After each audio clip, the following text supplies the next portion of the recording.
For most of the second millennium AD, Central Europe is divided into a patchwork of states and only really starts to become unified towards the end. It takes centuries for its people to start to see themselves as German. Who are they?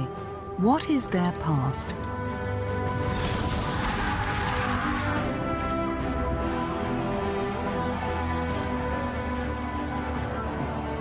Questions about 1,000 years of German history.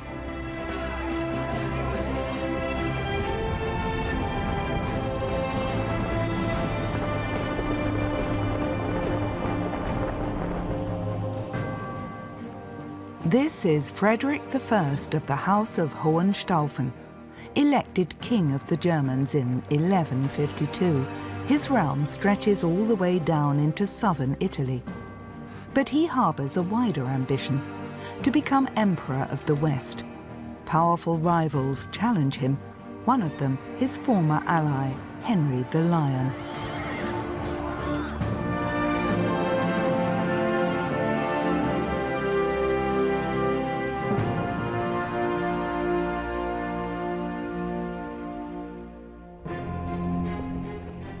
An important visitor to the Eternal City, the citizens of Rome haven't seen a German king for 2 decades, but the guest from the north is by no means welcome.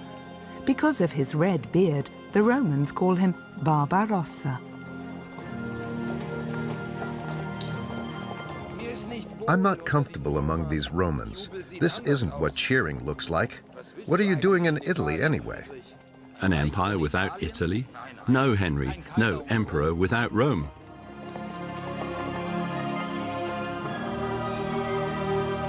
Ancient Rome and its Caesars, an eternal role model for Europe's later rulers. The traditions of the Roman Empire have been associated with the German kingdom since the 10th century. The Germans have now been co-rulers of Italy for the past 2 centuries.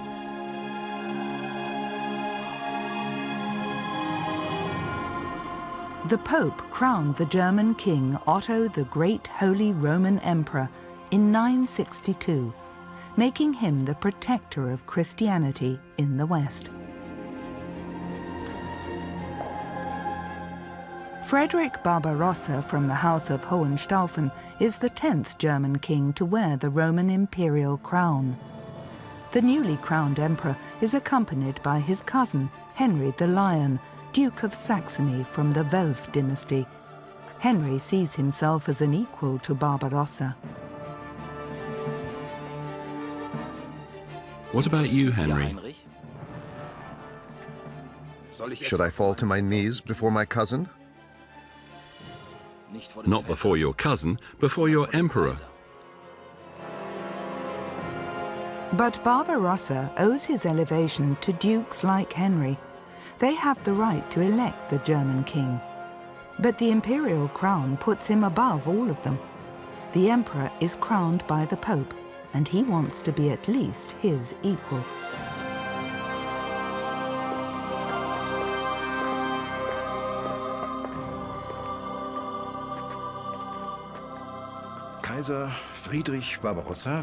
Contemporary sources portray Emperor Frederick Barbarossa as being of average height, with a red face and blonde hair. And his red beard, of course. He probably wasn't a great beauty, but he must have had great charisma and invested a great deal in an imperial aura. That was unpopular with some. Not least in Rome. The proud Romans are particularly self-confident at this time, and an emperor who really wants to rule uncontested needs to court their favor. But the people of the Eternal City rebel. They haven't been asked about who should be emperor. The Pope had decided alone, possibly influenced by Frederick's magnificent gifts. Shields to the emperor!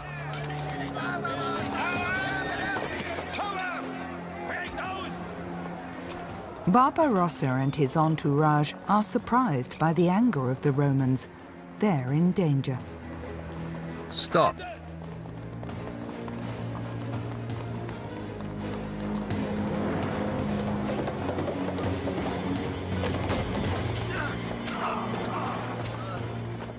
Henry the Lion shows his control of the situation.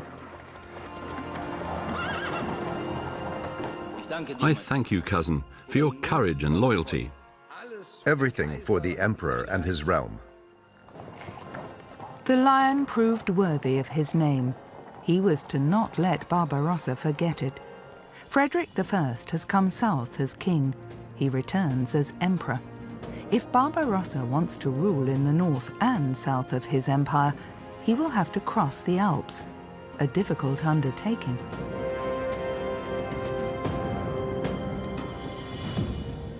His empire in the middle of the 12th century. He is king of the Germans and wields imperial power in Italy and Burgundy. But the powerful Welf, Zeringen, Babenberg and Wittelsbach houses rule in the German world. The House of Hohenstaufen's own lands are mainly in the southwest. Trifels castle in the southern Palatinate is considered impregnable. Frederick Barbarossa comes here often. The House of Hohenstaufen will shape German history for almost a century.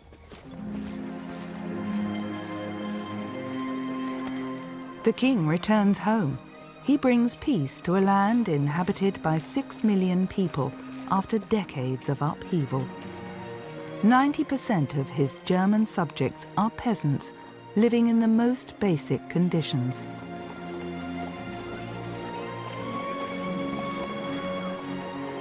Kissing the hem of the king's garment is meant to bring good luck.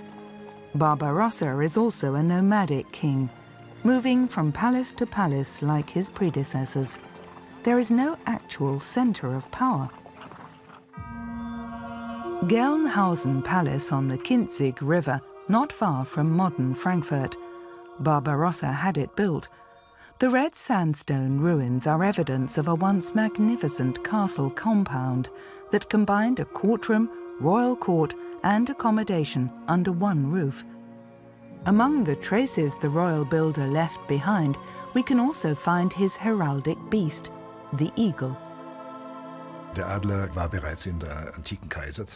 eagle was already the symbol for world rule during the empire. Barbarossa, who made great use of ancient symbols and traditions from the Roman Empire, took it up, and it has been a symbol of the Holy Roman Empire ever since.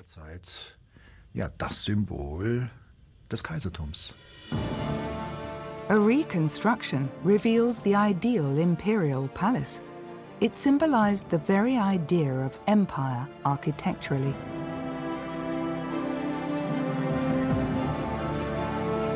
The ground floor, the floor for subjects. It's the supporting foundation for the rule of the imperial family, who live on the first floor. Above the emperor's floor is the level of the Reich, the empire. Laws are proclaimed in this hall. This is where synods and imperial diets take place. The throne is reserved for the king and emperor. The center of the empire is wherever he happens to be, and Barbarossa's empire grows during the years of his reign, not least westwards.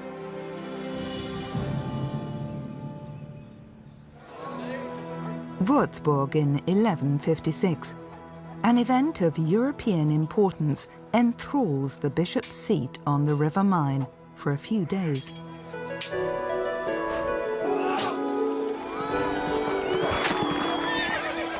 "34-year-old Frederick Barbarossa is getting married. His bride is 16-year-old Beatrice of Burgundy. It's an international dream wedding. The minstrels of the realm vie to outdo each other in praising the beauty of the young noblewoman, as witnesses to the events reported.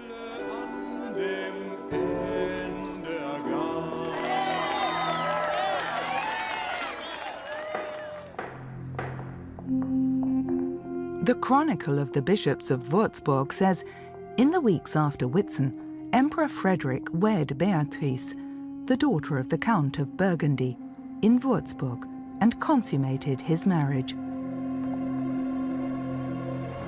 The consummation of the marriage of Beatrice and Frederick is to be witnessed by dignitaries from the empire, from England, France and Poland. In the legal understanding of the day, It was an important act of state necessary to validify the union between the emperor and the countess.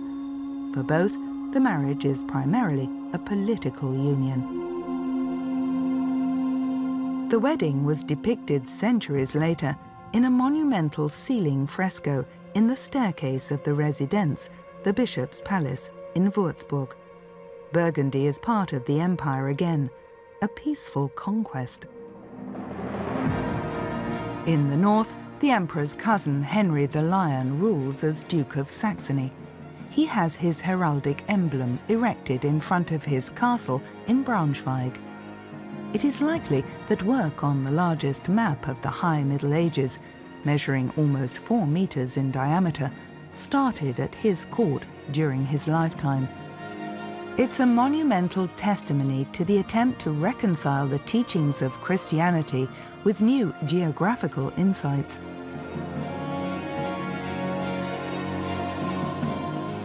Jerusalem still lies at the center.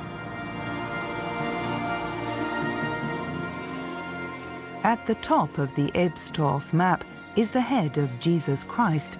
He holds the world together. The map, which is drawn on a leather base, was completed by Henry's successors.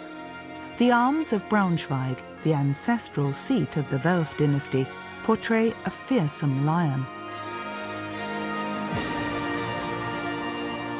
The inspiration came from the lion monument in front of Dankwarderode Castle.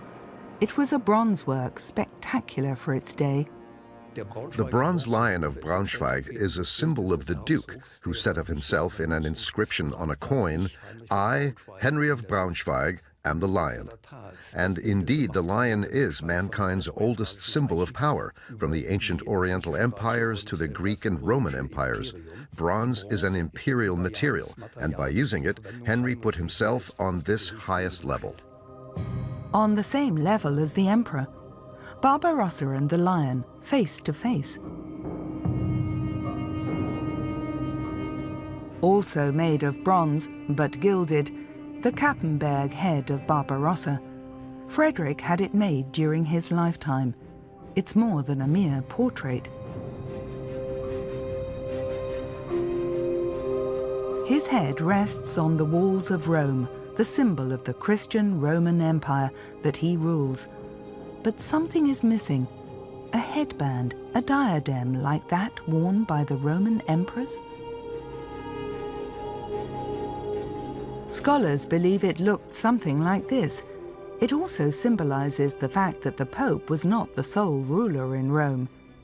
The Kappenberg head of Barbarossa is a really good way of expressing this new self-confidence.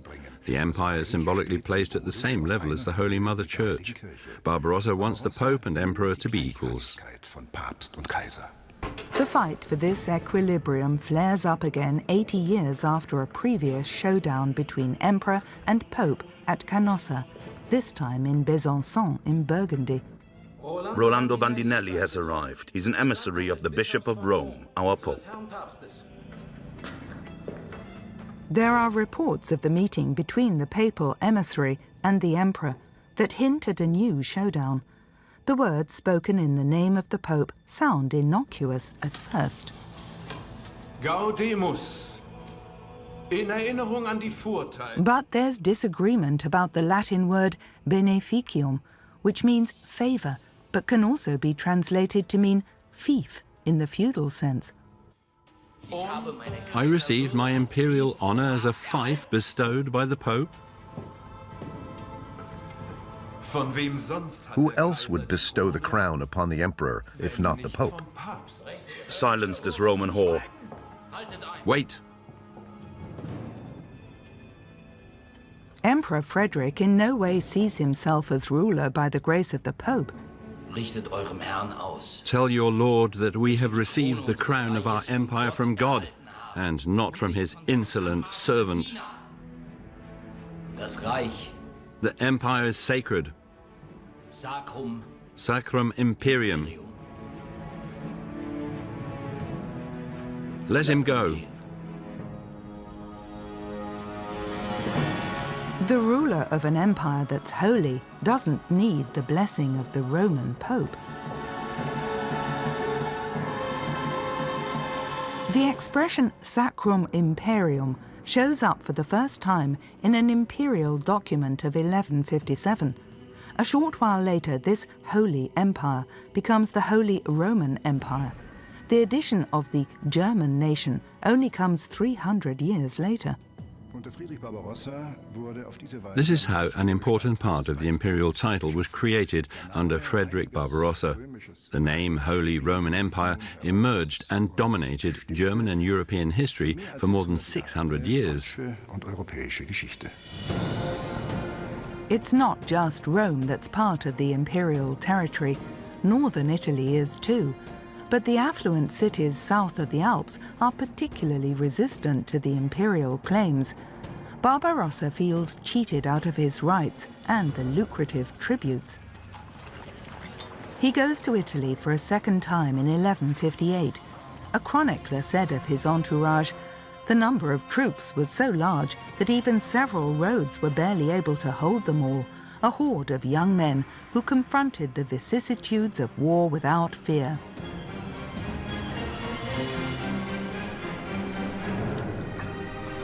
The intended destination of this march is the center of the resistance, Milan. The city's consul has called a citizens' assembly to answer the impending threat.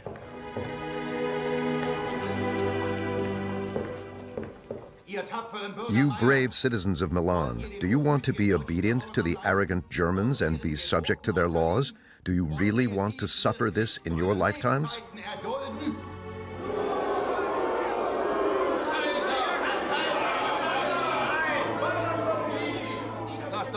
Let us die like men before we suffer the Germans' arrogance and tyranny. What man could bear the arrogance and conceit of the Germans?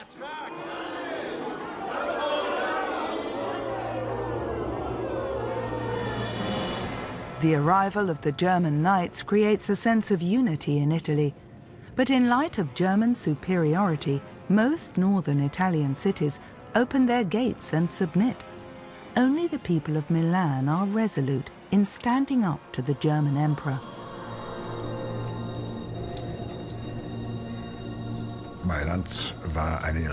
Milan was a huge city. I'd say Milan had a population of 100,000 at the time, an enormous city, far bigger than anything in Germany. And that was precisely why Barbarossa had to have this total victory under his belt in order to prove his imperial position.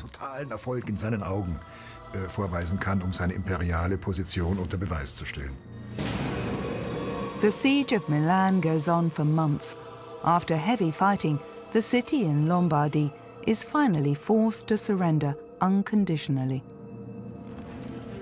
One of the most flourishing cities of the West is burned to the ground.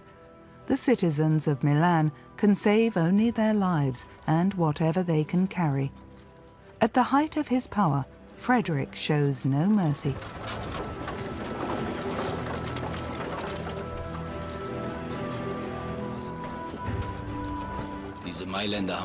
These people of Milan challenged their emperor. I was forced to punish them for that. They have no one but themselves to blame for this fate. But it is a dubious victory. The German army rampage gives birth to the phrase furor teutonicus, not least because the destruction is coupled with an historic theft. What's in there? The mortal remains of the three kings. Do you want to take them from the people of Milan? The Holy Empire needs holy kings. Barbarossa has the relics of the Magi taken to Cologne. This attracts pilgrims to the city who will later donate a lot of money for a monumental construction project, Cologne Cathedral. An old tradition was only revived at the start of the 21st century, the cathedral pilgrimage to the Shrine of the Magi. It's one of the most significant pieces of the high medieval goldsmith's art, containing the mortal remains of those who saw the King of Kings, Caspar, Melchior, and Balthasar, making them influential patrons of the city. Who knows that their remains have been looted from Lombardy? They helped the city on the Rhine flourish. Pilgrims gave lots of money.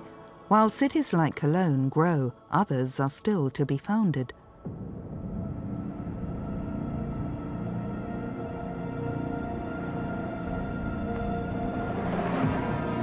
Henry the Lion was given the Duchy of Bavaria by his cousin Frederick Barbarossa.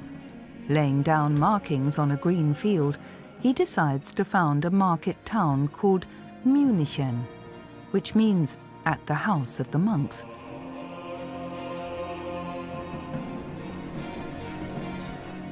Henry wants to go down in history as the founder of a city. 3 centuries later, the capital of the Duchy of Bavaria would have a population of more than 13,000. Munich became a center for trade, commerce and culture, one of the great cities north of the Alps.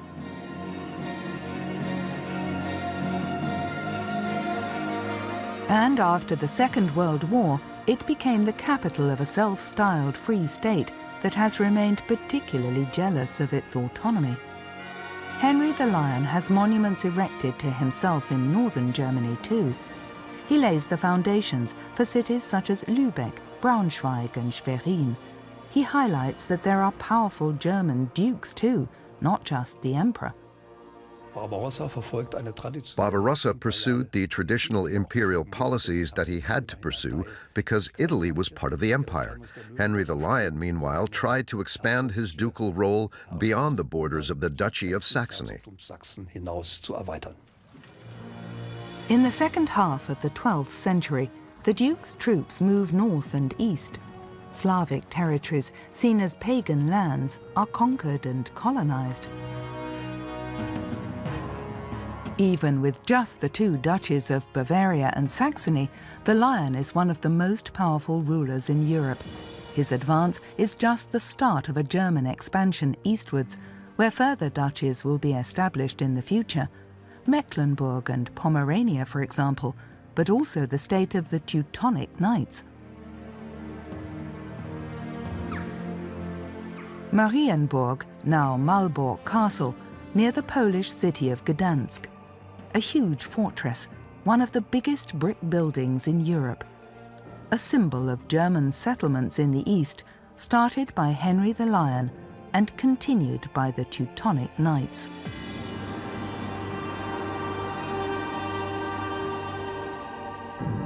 Braunschweig Cathedral is also built by the Lion. The powerful Duke exhibits a positively kingly self-confidence in his chosen home. His marriage to the daughter of King Henry II of England contributes to this. The Gospel manuscript that Henry has made for this occasion is priceless and confirms his vision of his status. One depiction shows Henry and his wife receiving their crowns straight from the hand of God. It was a sign of growing insolence. In the eyes of other dukes and the emperor, the Lion is getting ready to pounce, to create his own Welf realm. The magnificent rooms of his palace seem to confirm his ambitious claims. In the 19th century, Dankwarderode Castle was reconstructed in the style of the time.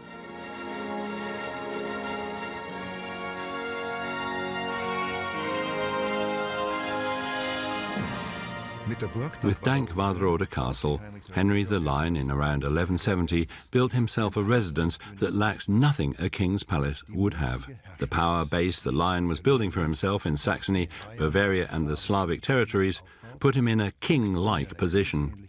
The scale of the power he wields was increasingly seen as a threat by the emperor and the other dukes.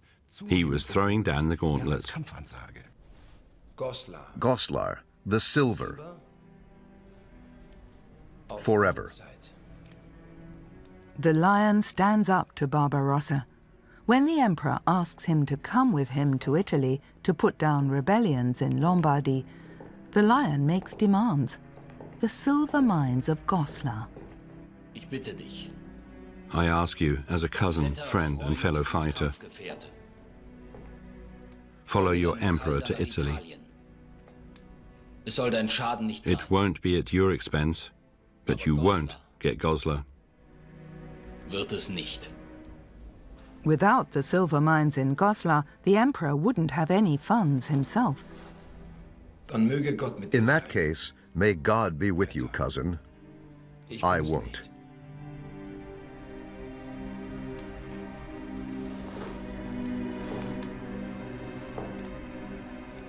Bist du dir deiner Macht so Are you sicher? so certain of your power, Duke of Saxony? Das Reich The empire has made you great, groß gemacht. but it can crush you again too. Wieder zerschmettern.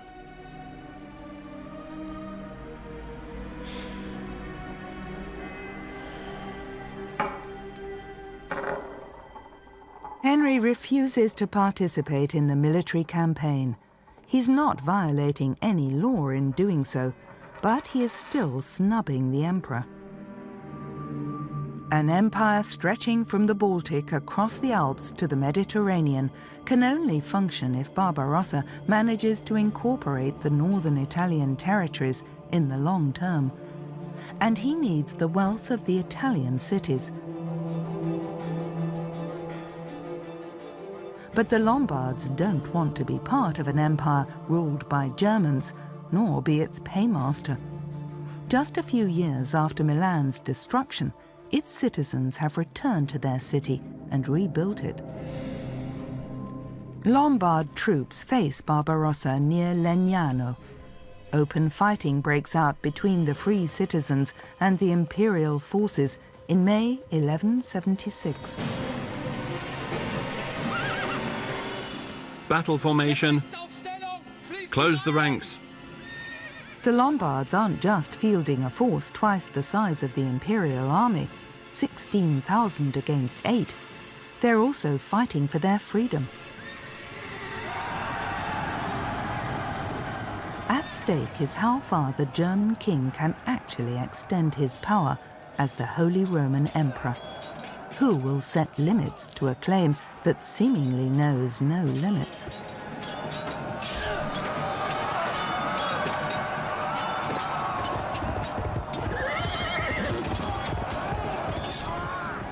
So when Barbarossa's banner falls, he hasn't just lost a battle. Die deutsche Geschichtswissenschaft hat German historians long downplayed the Battle of Legnano as having had little after effect. But the actual after effect lies in the victory of citizens over the knights, combined with an anti-Teutonic resentment that persisted in Italy for a long time. Every year, on the last Sunday in May, the people of the small town of Legnano commemorate the dramatic events of the year 1176. A letter written by the people of Milan to their allies right after the battle also confirms the historic victory. Beloved fellow countrymen, don't put our triumph over the German invaders down to our arms. The laurels of victory rest on the unity of all Italians, whose proud will rebelled against servitude. It's the first time national sentiment has developed south of the Alps, an Italian one, in opposition to the Germans. And their rulers are torn between the duties of a German king and the claims of a Roman emperor. Barbarossa has made enemies, both in German territories and in Italy. His dream of a unified Holy Empire, has it failed?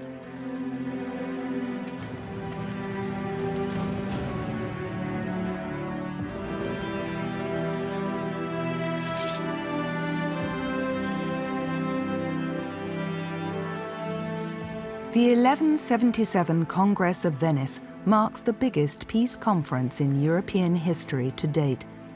Its aim is to strike a balance between the interests of the Germans and the Italians, the Emperor and the Pope. Years earlier, Barbarossa had put the Roman pontiff in his place. Now the ruler of the Holy Roman Empire has to submit. From now on, the motto is, "The Pope is the true Emperor."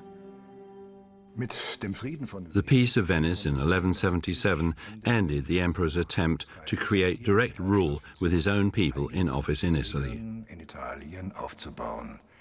He lost the trial of strength with the Pope. Now a scapegoat was needed, and that was an opportunity to settle old scores. Since Henry the Lion refused to support Barbarossa in Italy, he is now held to account. At the imperial diet in Erfurt, he tries to assuage the emperor through an act of submission.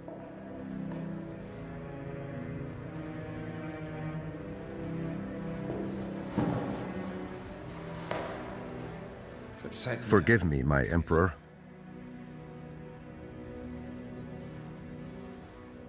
Eure Reue. Your remorse comes too late, my lord. Zu spät. You're punishing me because I didn't follow you to Italy. Ihr wart nicht zur Ehrfurcht. You weren't required to join. You said so yourself. And yet, you're taking me down because of it. It's about the honor of the empire. The verdict stands. Of course, it is a verdict that he has also reached at the behest of the German dukes who felt Henry the Lion had become too powerful. The fall of the Duke of Saxony is sealed with the Gelnhausen document. As a result of clear insurgency, Henry of Braunschweig is found guilty of insubordination. He will be stripped of all the fiefs he received from the empire by the unanimous verdict of the dukes. There was no legal requirement for Henry the Lion to obey the imperial military call, but he had a moral duty of loyalty to the emperor. The emperor hadn't just supported him out of a sense of duty either. He was right to think Henry would do things for him in return. We don't know why he didn't. Maybe he just underestimated the conflict and its consequences. The Lion is exiled to England. He plays no further significant role in German history. Henry is buried along with his wife Matilda in Braunschweig Cathedral, which he paid for himself. But his son will achieve what the Lion did not. At the start of the 13th century, he, Otto IV, will be the only member of the House of Welf to be crowned Holy Roman Emperor. But even then, he won't recover the territories his father lost. Barbarossa distributes them among the other dukes in a way that ensures none of them will ever again become as powerful as the Lion. You, Otto of Wittelsbach, shall have Bavaria. You, Philip of Heinsberg, Archbishop of Cologne, shall have Westphalia. Erhältst Westfalen. Und du, And you, Bernhard of Anhalt, shall rule in Engern from now on. sollst fortan in Engern regieren. But the fact that Barbarossa bestows these territories on the German rulers in the first place shows that he still needs their support.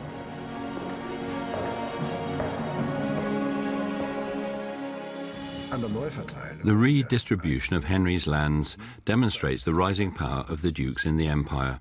It's becoming increasingly important to them to be able to freely elect the king and therefore the future emperor.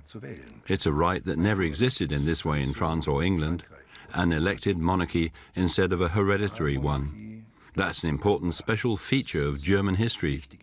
And it wasn't long before this principle was enshrined in a historic document, the Golden Bull of 1356. Our federalism, the strength of the states, has, if you will, its early roots here. Whitsun, 1184. Emperor Frederick is hosting an enormous meeting of the Imperial Diet near Mainz. More than 70,000 participants are expected.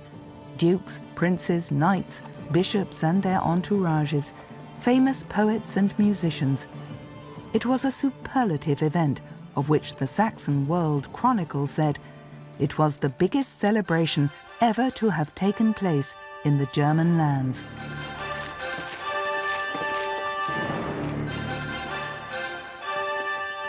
The sheer size and splendor of the Diet of Mainz makes it a social highlight aimed at distracting attention from the defeat in Italy. Barbarossa wants to demonstrate that the empire is wherever he is, and that he, as emperor, is preeminent amongst Europe's rulers. 20,000 nobles are in attendance. Barbarossa wants to grant them new privileges and bind them closer to him. Guarantors of his power, ready to defend him, loyal and dependable against enemies within and without.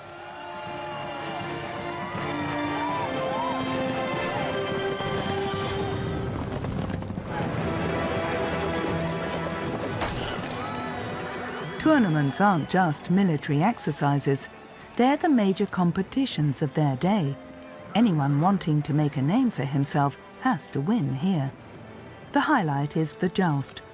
The participants have to bring their own horses, they have to control it with bridle and spurs, and they have to be able to hold the lance.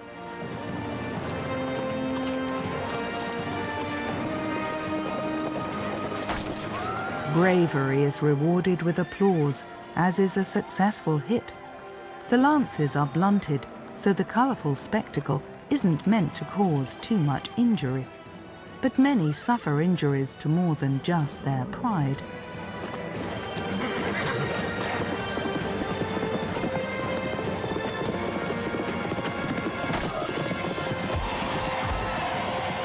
The Diet of Mainz is also intended to unite the emperor's adversaries under the empire's colours. But the dukes are still jealous of their autonomy. They prefer to see the emperor as a first among equals, rather than an august ruler.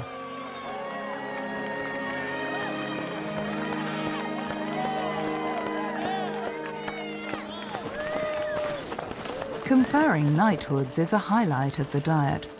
A ceremonial oath turns thousands of honourable young men into knights, including Barbarossa's sons.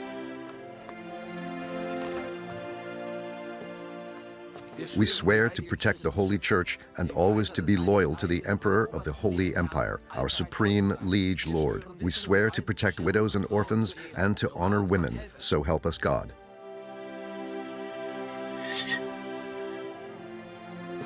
In the name of God, Saint Michael and Saint George, you are now knights. Be brave, stalwart and loyal. In God's honour and the Empire's defence, for the protection of the weak and in resistance to the strong. Bear this blow and henceforth no other. By knighting his two sons, Frederick hopes to establish who will take over from him.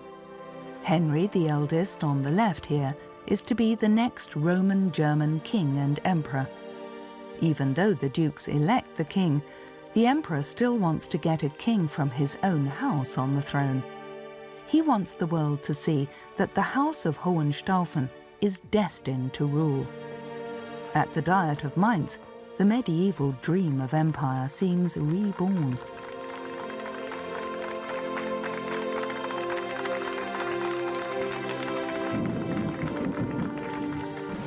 But dark clouds are gathering.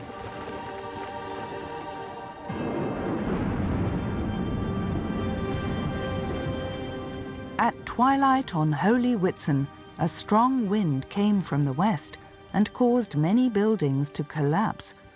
What the divine power had signaled was not taken as a good sign.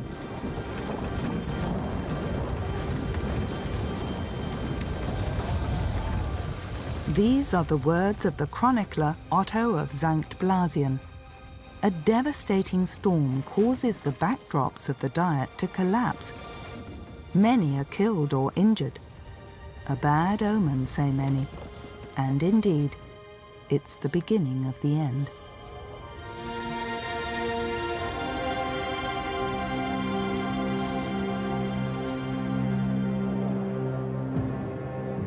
Aged 67, Barbarossa sets off on a crusade to Jerusalem, where the Christian West and Islam both have their sacred sites. although the city is under Muslim rule.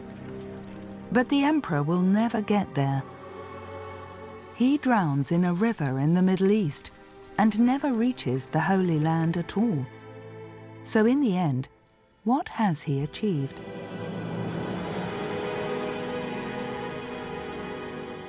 I don't think the balance sheet looks too good. He ultimately had to admit defeat in his struggle with the Pope. The dukes didn't appear at his court anymore, and his Italian policies had failed.